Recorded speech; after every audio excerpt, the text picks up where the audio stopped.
Itambulike kwamba NBC ni wadhamini wakuu wa ligi kuu ya soka Tanzania, mchezo unaopendwa zaidi nchini, unavutia mamilioni ya mashabiki, na kwa kuzingatia dhima yetu ya dhati kabisa ya kudhamini ligi hii na mchezo huu pendwa, tumejikita zaidi kwenye kuboresha na kuhakikisha soka linaleta maendeleo ya kijamii na kiuchumi nchini.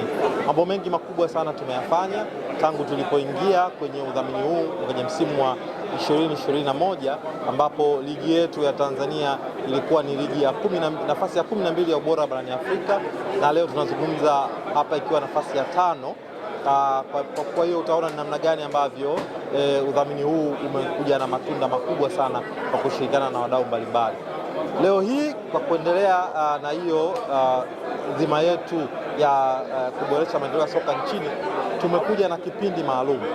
Kipindi hichi kinachotambulika kama Kona ya NBC kina lengo hasa la kushirikiana na wadau mbalimbali kupeleka elimu ya fedha kwa watazamaji na mamilioni ya Watanzania, lakini vile vile kuweza kusikiliza maoni mbalimbali ya wadau wa soka nchini.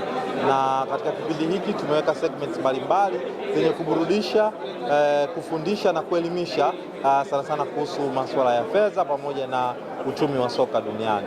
Niwasihi sana na kuwakaribisha wapenda soka, wapenda michezo wote na Watanzania kwa ujumla kuweza kutazama kipindi hiki, waweze kujifunza yale mengi, wapate elimu ya fedha, lakini zaidi wapate burudani na taarifa mbalimbali za wanasoka nje ya zile dakika 90 za soka, ama nikimaanisha nje ya uwanja. Wachezaji wanashiriki kwa ukubwa, namna ambavyo ya ukuaji wao kifedha, nini wanapata, yani wanafaidika vipi kiuchumi na mpira wa miguu. Kauli mbiu inasema soka na uchumi. Soka na uchumi kwa sababu gani?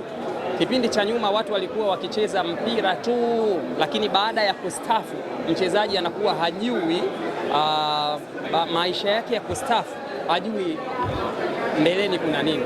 Lakini hapa kipindi kinajielezea, lakini pia kina mafundisho ambayo unapata kwamba mchezaji anaweza akimaliza katika swala lake la baadaye, anaweza akapata uchumi kwa kufungua kitega uchumi tofauti.